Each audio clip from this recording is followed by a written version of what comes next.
পশু কোরবানির পর যত দ্রুত সম্ভব লবণজাত করতে হয় চামড়া। জুনে গরম মৌসুম ও বৃষ্টির শঙ্কা থাকায় চামড়া দ্রুত নষ্ট হওয়ার ঝুঁকি এড়াতে এবছর দেশব্যাপী মাদ্রাসা ও এতিমখানায় ৩০,০০০ টন লবণ বিনামূল্যে বিতরণের উদ্যোগ নিয়েছে সরকার। তবে সরকারি লবণ পায়নি রংপুরের এতিমখানা ও মাদ্রাসাগুলো। প্রায় ১১০০ বা ১১০০ প্লাস চামড়া এখানে আসে। ডিসি অফিস বা সরকারিভাবে কোনো তথ্য পাইনি। বড় বড় মাদ্রাসাগুলো নাকি বহুত লবণ অনুদান আসতেছে, কিন্তু আমরা তো একবারও পাচ্ছি না ভাই। যদি লবণ পাইতাম তাহলে মনে করেন জিনিসটা বেশি দাম বিক্রি করতে পারতাম। এদিকে সরকার বিনামূল্যে লবণ বিতরণ করায় অনেকটা নির্ভর কাঁচা চামড়া ব্যবসায়ীরা। রাজধানীর পোস্তার কাঁচা চামড়া ব্যবসায়ীরা বলছেন, বিনামূল্যে পাওয়া লবণ দ্রুত দিলে চামড়া নষ্ট হওয়ার ঝুঁকি কমে যাবে।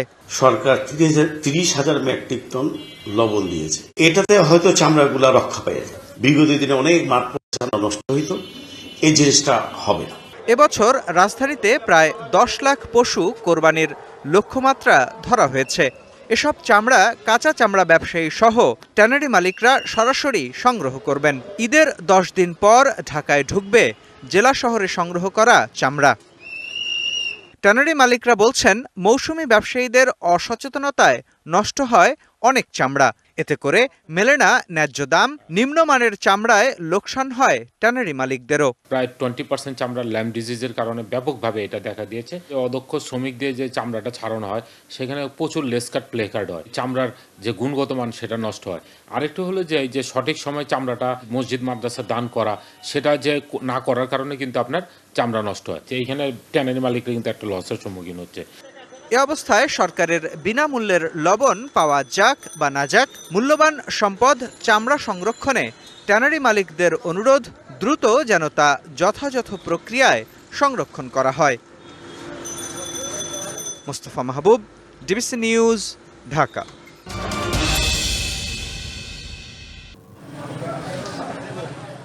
২০ বছর আগেও দিনাজপুরের রামনগর চামড়ার বাজার ছিল জমজমাট। প্রতি কোরবানির ঈদে বেচাকেনা হতো প্রায় ১ থেকে ১.৫ লাখ পিস চামড়া। এখন সেই সংখ্যা কমতে কমতে ২০ থেকে ২৪,০০০-এ নেমে এসেছে। এখানকার চামড়া চলে যাচ্ছে অন্য জেলায়। বৃহত্তম এই বাজার এখন বিলুপ্ত প্রায়। জেলায় এখন রয়েছে মাত্র ১০ থেকে ১২ জন চামড়া ব্যবসায়ী। এদিকে সরকার দাম বেঁধে দিলেও তার সুফল পাচ্ছেন না এখানকার ব্যবসায়ীরা। যে রেট দিয়েছে তার থেকে অনেক কম দামে আমরা বিক্রি করছি। প্রশাসনের কাছ থেকে আমরা বারবার এটা দিয়ে দিচ্ছি, তিনারা কোনো ভ্রুক্ষেপ করেন। একটা চামড়া আমাদেরকে দিনাজপুর থেকে ঢাকায় পাঠাতে গেলে ৩০০ টাকা খরচ হয়। তা আমরা কিন্তু চামড়ার দাম কিন্তু কখনো কমাই নাই, বা আমাদের কাছে বাজারে কোনো নিয়ন্ত্রণ নাই, সব কিছু হচ্ছে ট্যানারি মালিকদের হাতে। বাজারটির এই অস্তিত্ব সংকটের পেছনে ট্যানারি মালিকদের সিন্ডিকেটকে দুষছেন সংশ্লিষ্টরা। এখন প্রায় ব্যবসাটি বিলুপ্তির পথে, জানি না এর ভবিষ্যৎ কোথায় গিয়ে ঠেকবে। সরকার যদি এটা হস্তক্ষেপ না করেন এবং ট্যানারি সিন্ডিকেট এবং তাদের এই দীর্ঘদিনের ষড়যন্ত্র এটাকে যদি প্রতিহত না করতে পারেন, বিশাল জাতীয় সম্পদ এটা শেষ হয়ে যাবে আস্তে আস্তে। আর বাজারটি পুনরুদ্ধারে সরকারি উদ্যোগের কথা বলছেন শিল্প ও বণিক সমিতির এই কর্মকর্তা। গত সরকারের আমলে চামড়া ব্যবসায়ীরা ব্যবসা করতে গিয়ে প্রচুর ক্ষতিগ্রস্ত হয়েছেন। বর্তমান সরকার, আমি আশা রাখি যে এই চামড়া ব্যবসায়ের প্রতি দৃষ্টি রাখবেন এবং রপ্তানিতে আগের তুলনায় বেশি রপ্তানি করবেন। বৃহত্তম এই চামড়ার বাজারটিকে আগের অবস্থায় ফিরিয়ে আনতে প্রয়োজনীয় পদক্ষেপ নেবে কর্তৃপক্ষ, এমন প্রত্যাশা ব্যবসায়ীদের। DBC news desk.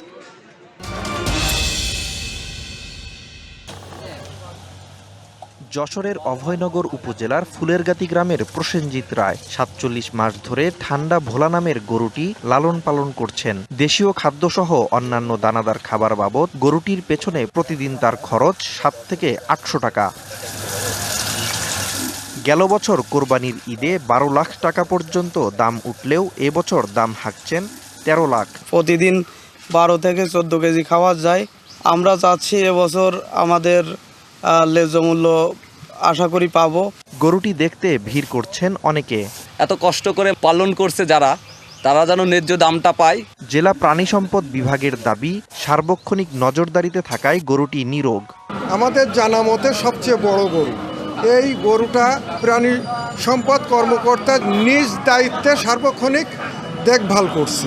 এদিকে কালো রঙের আর মাথায় মুকুটের মতো শিং, দেখতে নাদুস নুদুস, শখ করে বালিক ষাঁড় দুটির নাম দিয়েছেন কালাবাবু ও কালামানিক।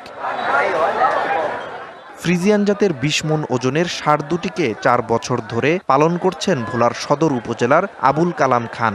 এটা আমাদের নিজের খাবারের পাশেই নেপিয়ার ঘাস, ওইটি খাওয়াই আমরা এটা পালি। দাম বেশি হওয়ায় অধিকাংশ ক্রেতার নাগালের বাইরে এই দুটি গরু। দাম কম বলায় লোকসানের মুখে থাকার কথা জানান বিক্রেতা। যে দাম চাচ্ছে দাম আমাদের নাগালের বাইরে।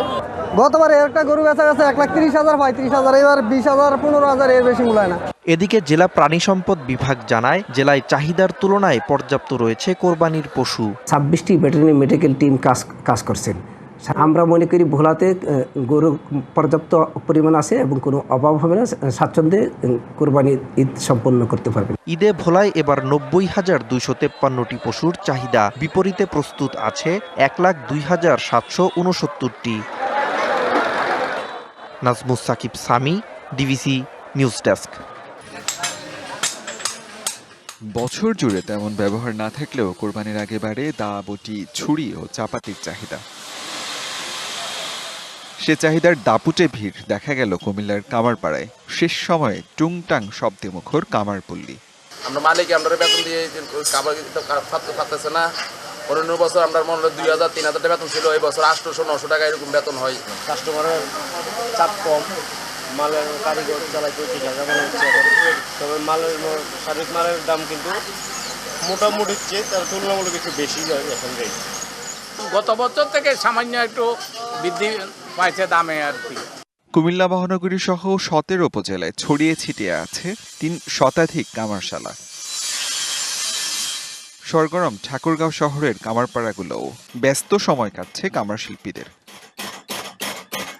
পুরাতন দা, ছুরি, বটি শান দিতে আসছেন কেউ কেউ। অনেকেই আসছেন চাহিদা অনুযায়ী নতুন সরঞ্জাম কিনতে। এখানে ভালো জিনিস পাওয়া যায়, এখানে ওরা নিজে বানাচ্ছে সুন্দর করে। এবছর লোহা ও কয়লার দাম বেশি হওয়ায় হাসি নেই কামার শিল্পীদের মুখে, বেচা কেনাও কম। কারণ ব্যবসা ডাউন চলে না, এবার কমাই যখন একটা মাল চলে না। কামার শিল্পীদের যে কোনো প্রয়োজনে পাশে থাকার কথা বললেন জেলা প্রশাসক। কোরবানি ঈদের আগে আমাদের সব জায়গারই কামারদের ব্যস্ততা বেড়ে যায়। তারা যদি কোনো ধরনের সহযোগিতা চায় যেটা জেলা প্রশাসনের পক্ষে করা সম্ভব, নিশ্চয়ই তাদের জন্য আমি সহযোগিতা করব। ঠাকুরগাঁওয়ে তৈরি এসব পণ্য পাঠানো হচ্ছে রংপুর ও বগুড়ার বাজারেও। আসিফ খান, ডিভিসি নিউজ।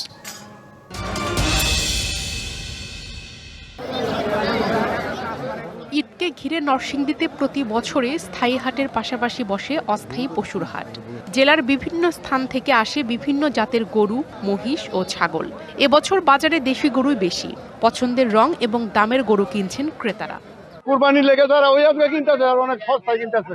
গরু অনেক বেশি উঠছে, দাম মোটামুটি, বেশি না কম না। কিছুক্ষণ হয়েছে ঘোরাঘুরি করতেছি, দেখতেছি।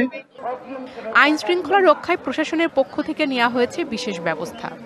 যেখানে আমাদের সন্দেহভাজন কোনো কিছু মনে হচ্ছে দ্রুত আমরা সেখানে যাচ্ছি, পশু বিক্রেতাদের সাথে কথা বলছি, ক্রেতাদের সাথে কথা বলছি এবং কমিটি যারা আছে তাদের সাথেও আমরা কথা বলতে পারছি। ড্রোনের মাধ্যমে আমাদের কাজটা অনেকটা সহজ হয়ে গেছে। লক্ষ্মীপুর জেলা শহরের বড় পশুর হাট পৌর গরু বাজার। সপ্তাহের প্রতিদিনে চলে এই পশুর হাট।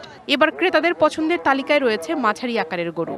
বেচা কিনা যেভাবে আমাদের হওয়ার দরকার ছিল এভাবে বেচা কিনা হইতেছে না।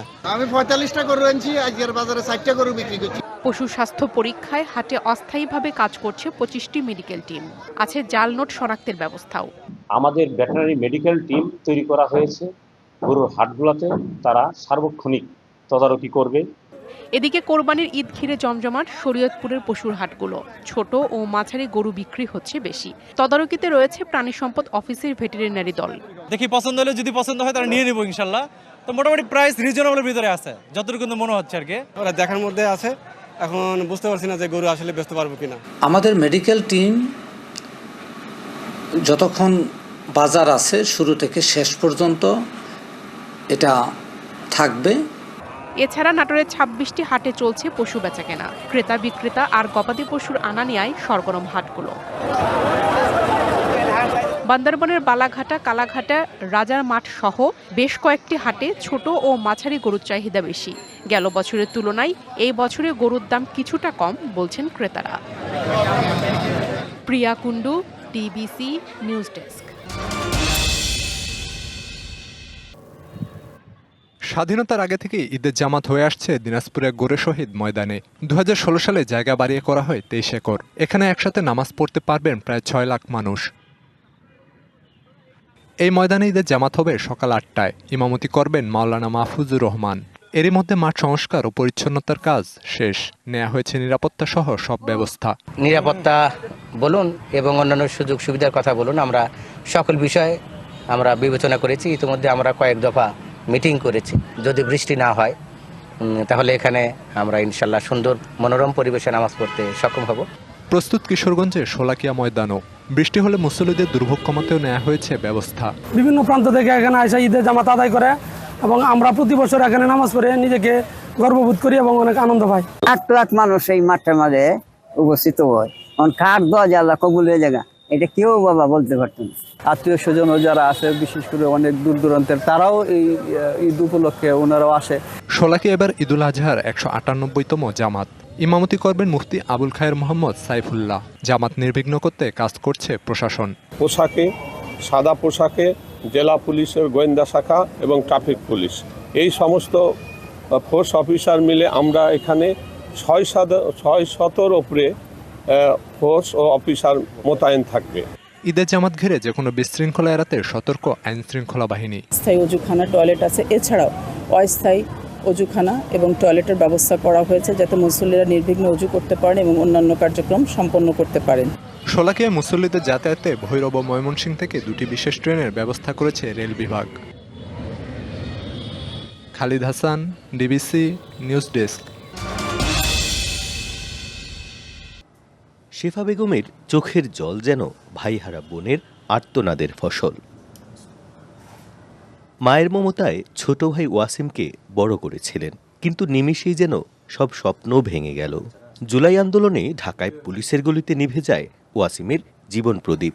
বিকাল 4টা বাজে গেছে, ঢাকা মেডিকেল ক্যাম্পে পৌঁছেছে। খুঁজতে সন্ধ্যা 7টার সময় ওয়াসিম দরজার সামনে 70-80 জনের বীরও খাপড়োর গাড়টি যেরকম মানুষে পালায় রাখে ওরকম পালাইল। সরকারের কাছে বিচার চাই যে আমার ভাই যে সবার জন্য বিচার, আমার বাইরে বিচার। জুলাই আন্দোলনে বাঁ চোখে গুলিবিদ্ধ আলাল আহমেদের গল্পটাও করুন। সপ্তাহখানেক আগে ভুল বোঝাবুঝিতে জাতীয় চক্ষু বিজ্ঞান ইনস্টিটিউটে চিকিৎসা সেবা বন্ধ হওয়ায় বাধ্য হন বাড়ি ফিরে আসতে। চিকিৎসক বলছেন বিদেশে উন্নত চিকিৎসা না নিলে 2টি চোখই হারাতে হবে। আছে আক্ষেপ, তবুও চাওয়া দেশটা ভালো থাকুক। আসলে সব বলার কিছু নাই। আমার একটা বাচ্চা আছে যারা চোখে গুলি খেয়েছে, মনে থাকে না কিছু। আমরা আসলে মানসিকভাবে খুবই খারাপ অবস্থার মধ্যে আছি। চোখে ইনফেকশনটা রেগুলার হলব, এটার জন্য লং টাইম উন্নত ট্রিটমেন্ট দরকার। আওয়ামী লীগ সরকার পতনের 2 দিন আগে গুলিবিদ্ধ হয়ে এখন পঙ্গু জহির আহমেদ খান চিকিৎসা করছেন নিজ উদ্যোগে। অতর্কিত হামলায় আমি গুলিবিদ্ধ হই এবং আমার ডান পায়ের ফিমার বোন ফ্র্যাকচার হয়ে প্রায় 6 টুকরা হয়ে গিয়েছে। পরিবারের সীমিত আয়ের উপর নির্ভর করে এই চিকিৎসা নিতে হচ্ছে এবং সেক্ষেত্রে আমরা বিভিন্ন দাঁড় করে আপাতত চিকিৎসা চালিয়ে যাচ্ছি।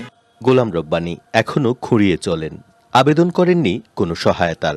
শান্তি খোঁজেন দেশের মানুষের স্বস্তিতে। সরকারি ভাতা টাতা এরকম কোনো কিছু আমি পাই নাই। বাংলাদেশের প্রতিটা মানুষে সব জায়গাতে আন্দোলনে যোগ দিছে, প্রতিটা সেক্টরের মানুষ ছিল যে যেভাবে কষ্ট করছে। আমরা চাই দেশটা সুন্দরভাবে চলুক। সিলেট অঞ্চলে ছাত্র জনতার গণ অভ্যুত্থানে 31 জন নিহত ও আহত হয়েছেন 7 শতাধিক। যে বৈষম্যহীন স্বদেশ বিনির্মাণে নির্ভয়ে বুলেটে বুক চিতিয়ে দিয়েছিলেন জুলাই যোদ্ধারা, সে স্বপ্ন তারা এখনও বুকে লালন করেন। তাদের প্রত্যাশা আত্মদান কিংবা অঙ্গহানির মাধ্যমে হলেও দেশের মানুষের প্রতিটি ঈদ যেন নির্ভয়ে নির্বিঘ্নে কাটে। প্রত্যুষ তালুকদার, ডিবিসি নিউজ, সিলেট। ঈদের ছুটিতে হাজারো পর্যটককে স্বাগত জানাতে প্রস্তুত হাওর এলাকা তাহিরপুর। গেল কয়েকদিনে মেঘালয়ের ঢলে নেমে আসা পানিতে কানায় কানায় পূর্ণ অপরূপ সৌন্দর্যের টাঙ্গুয়ার হাওর, শহীদ সিরাজ লেক আর জাদুকাটা নদী। প্রস্তুত রয়েছে বড়গোপ টিলা, দেশের বৃহৎ শিমুল বাগান। বর্ষায় টাঙ্গুয়ার হাওর দেখতে ঈদের ছুটিতে আসে হাজারো পর্যটক। তাদের সেবা দিতে প্রস্তুত সংশ্লিষ্টরা। ঈদের ছুটিতে হাজার হাজার পর্যটক আসবে আমাদের টাঙ্গুয়া, নীলাদ্রি লেক, জাদুকাটা বারিকা টিলা এগুলো দেখবার জন্য। পরিষ্কার আবর্জনা সব ডাস্টবিন, আমরা সব সচেতন আছি সবাই। এখন পর্যটককে আমরা সেবা দিতে পারবো সর্বোচ্চ। সীমান্ত ঘেঁষা দুর্গম পথ, টিলার উঁচু নিচু সড়কে এবার যোগ হয়েছে চাঁদের গাড়ি। পর্যটকদের মুখে সবসময় রিভিউটা ভালোই পাই, কারণ ভাই এই রাস্তাটা আওয়াতে, এই গাড়িগুলো আওয়াতে আমরা টিলা উঠতে পারি রিল্যাক্সে, বাইরে টিলা রিল্যাক্স উঠতে নামা লাগে না, তারপরে আমরা সময় নামাই দিই। 8 থেকে 14 জুন পর্যন্ত হাওরের বিলাসবহুল 90টি বোট সহ দেশীয় বোটগুলোও ইতোমধ্যে বুকিং হয়ে গেছে। 8 দিন ব্যাপী এখানে একটা উৎসব মুখর পরিবেশ থাকবে হাওরে, এবং ঢাকা থেকে প্রতিদিন আনুমানিক 10 থেকে 20,000 করে পর্যটক আসবে। যত হাউসবোট আছে মোটামুটি এগুলো সবগুলোরই বুকিং ডান। হাজারো পর্যটকের ঈদ আনন্দ নির্বিঘ্ন করতে নিজেদের প্রস্তুতির কথা জানালো টুরিস্ট পুলিশ। পর্যটন কেন্দ্রে অনেক হাজার হাজার পর্যটক আসতে পারে। হেল্প ডেস্ক আছে, হেল্প ডেস্কে আমাদের টুরিস্ট পুলিশের নম্বর আছে, ওই নম্বরে কল দিলে তাৎক্ষণিক সহায়তা করতে আমরা প্রস্তুত আছি সবসময়। টাঙ্গুয়ার হাওরে পর্যটকদের ভ্রমণের জন্য সব মিলিয়ে বোট রয়েছে 1.5 শতাধিক, যার উপর নির্ভর করে কয়েকশো মানুষের জীবিকা। DVC news desk.